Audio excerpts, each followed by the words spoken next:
Good afternoon, friends. This is the Art Life video blog, day 63. I'm Noah Mickens, ringmaster of the Wanderlust Circus. Absolutely. I'm Christopher Hoisington. My name is Jacob Wolf. Thank you, Noah, for joining us. It's my pleasure. It's our pleasure, really.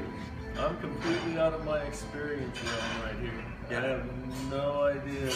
I wish that I could have seen one of your shows before I interviewed you, now that we're sitting here. But, yeah, you, tell us what you do. Well, I'm the ringmaster of the circus. Well, actually, not just the ringmaster, because I think that for a lot of circuses, the ringmaster is just sort of a hired performer who announces the act, makes sure everything's going on and off stage at the right times. But I also am the director of the circus, and the producer, and I write the shows, I sing for the band. I, generally speaking, run a small, independently operated circus out of Portland, Oregon. And before that, I did a lot of other stuff. I've been producing shows here in town since about 1999 of Are you a varying Portland native? content. I am not a Portland native, no. I was born in Los Angeles, moved back and forth between LA and Kansas City for most of my childhood, and then moved here when I was 22 years old. Which On the Kansas side or the St. Louis side? The Missouri side. Sorry, yeah. Missouri side. Yeah, Kansas City, Missouri, yeah. Kansas City, Kansas is really quite a small town, whereas Kansas City, Missouri, it's the big, to the extent that there is a big Kansas City, it's the Missouri one. That's where the tall buildings and bus system and all. So you had entertainment in your parents, right? You had in your heritage? That's correct, yeah. Just my mother, really. My family, other than mom, were mostly very working class. Like, my grandpa's side were a lot of bricklayers, for the most part, and on my grandmother's side, other sort of working class jobs like that. And they all went to World War II, and they all lived there in Kansas City for their whole lives. There was a pretty simple, old-fashioned Midwestern type of Irish family. But my mother had the bug to be an actress, and so when she was very young, she would put on plays in her garage with her friends, and went from that into actually acting in a theater in Kansas City, like a repertory company, when she was a young adult, and then moved to Los Angeles to pursue a career in acting. But she had me instead. Sort of got me wrong. Put a damper on things for her, did it? It did. But you got bit by the show bug, obviously. Since I was just a little kid, yeah. My whole life I've been performing. Where did you start out performing? A lot of acting. Yeah. I was really into acting and singing when I was a Mostly kid. stage? Yeah, pretty much exclusively stage. Yeah. I did, various plays and musical theater, and I would be in like community choruses and stuff like this. And, my mom was sometimes able to get me into summer acting workshops and that kind of thing. So I explored that a lot as a child, and then started working at Renaissance fairs when I was 13 or so, and did that first playing as a troll. I was like, I'd paint myself green and be this little troll character at some of the more fantasy-oriented fairs. And that was when I first started doing contortion as a performance, because I was very naturally flexible. And so I started working up like a contortion street act as a troll at the Renaissance fairs. Really? Yeah. Then, things went kind of funny for my family for a while. We were like homeless in Los Angeles. And so during that time, I started performing on the street, not as a troll, and learned how to juggle. So I had this like juggling contortion routine that I would do. And that was really kind of my entry into circus stuff. Wow. So you didn't run away to join the circus. The circus came to live with you. My whole family was homeless. I mean, there was no place to run away from. Right. So, you could say. So how did you get introduced? I was on my own. Introduced to the circus?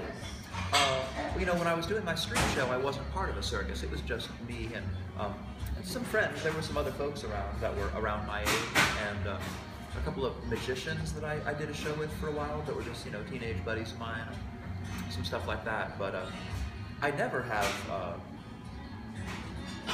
really been like hired by an existing circus. I've always just produced my own. You created your own. I mean, there really isn't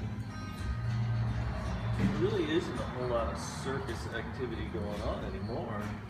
Well, I mean, there is. There's not a lot of big traveling circuses anymore. Yeah, that old-fashioned model of like the traveling big. I know there's circus. Cirque du Soleil thing, that thing. Yeah, the Cirque du Which is Soleil. pretty huge.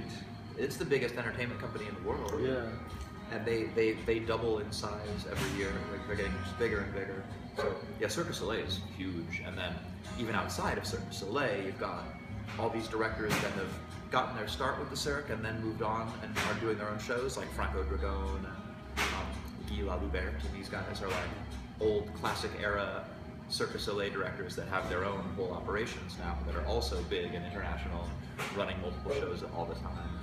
Then there's a lot of other shows that are kind of inspired by the Cirque du Soleil style that, you know, instead of performing in a big tent or in a stadium, they're performing in theaters and doing this kind of the Cirque style, like this wordless sort of poetic movement and all that. I mean, it's massive right now. We're definitely in the midst of a huge circus revival.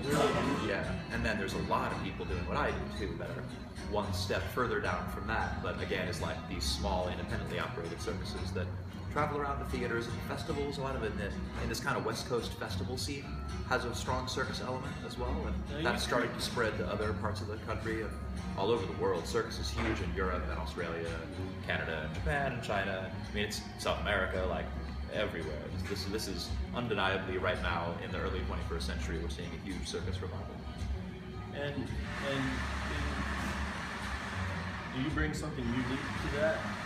I suppose I do. Yeah, I think Can you so. describe that for us? The Well, uniqueness, maybe? The uniqueness. There's not a simple answer. I don't imagine there is. I think that our particular approach is borrows from shows about vaudeville productions. That's how I encountered a lot of this kind of stuff as a child, like the Muppet Show or like the film Cabaret, or this kind of thing where there are stage routines happening as well as parts of the show that are set backstage and set in people's, you know, like off-stage lives. So, like myself, for example, in a show we just did, we did a circus carol, and so it's a big story of, you know, Ebenezer Scrooge and all that. And in that show, I play Scrooge, but I'm playing my ringmaster character as Scrooge. I'm like, it's me as William Batty. William Batty is my ringmaster persona. It's me as William Batty as Ebenezer Scrooge, right? Yeah. And then even more to the point, in stuff like the White Album show that we just did that same month, there's a whole backstage story happening where a developer is coming and trying to buy the theater while we're putting the show on. Okay. So it's, you know, I'm sure no one's fooled by this, but the idea is that like we're trying to put on this show, but we keep on being interrupted and things keep on going wrong, and then through the course of the show we find these ways of outwitting the developer, and we build a time machine and bring a bunch of hippies back from the 1960s, all this kind of stuff, so that he eventually becomes indoctrinated in the true spirit of the 60s and decides not to be a developer after all and to go live in a van with his new hippie girlfriend. And this all includes the would they be considered standard circus acts, or are these, like, you do contortion? I don't do that anymore. You don't do it anymore? Actually, no. I mean, I can. I'm terribly flexible still, but I'm way out of practice. And, you know, it's like with circus, so there's just people that are a lot better at it than me. But you have acts, right? Yeah, the circus has aerialists and acrobats and contortionists and jugglers, and there's a cowboy that does rope tricks and whip cracking, and there's a trick cyclist who does amazing like BMX flatland tricks on his bicycle, and there's a really amazing belly dancer called Nagasita, who's beautiful and, you know, incredible dancer. We have lots of acts like this. Hand balancers as well. There's kind of a core of maybe 20 or so performers that are with us a lot, that are, you know, pretty much in all of our productions. And then there's kind of a second. There's kind of a second tier of people that have worked with us repeatedly, but aren't always with us. They're kind of like occasional guest stars. How often do you perform as a whole act? Often. It sort of depends what you call a whole act. Our really big, fully produced shows come in seasons. We've got, our winter is always really busy. We do, I think in I was just figuring this out yesterday. I'm pretty sure that in the month of December we sold like 5,200 tickets to our circus shows, of which 10 were in Portland and 3 were on the road. So that's our biggest month. Like December always is. We usually do a full production show and take it on tour in the spring and also in the summer. Usually like a few different tours with breaks in between. And that's usually is a big stage show of that kind as well. And then, like this summer, we're doing an Alice in Wonderland show. I'm starting to book that in, I've got an anchor date in California and an anchor date in Boise right now.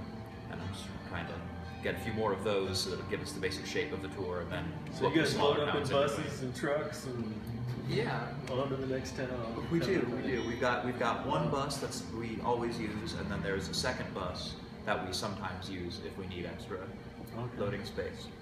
Yeah, we do all that. Like so a lot of work. It is. It is. And then we also we do all the festivals, like I said. So that's usually part of our summer tour. Also, it is that we're sometimes in these theaters, but then that same group of people is sometimes hitting the festivals and playing outdoor stages or ambient roaming performance, all that. We get hired for a lot of corporate private gigs too, and those are usually less like full productions and more like simple little reviews with recorded music, or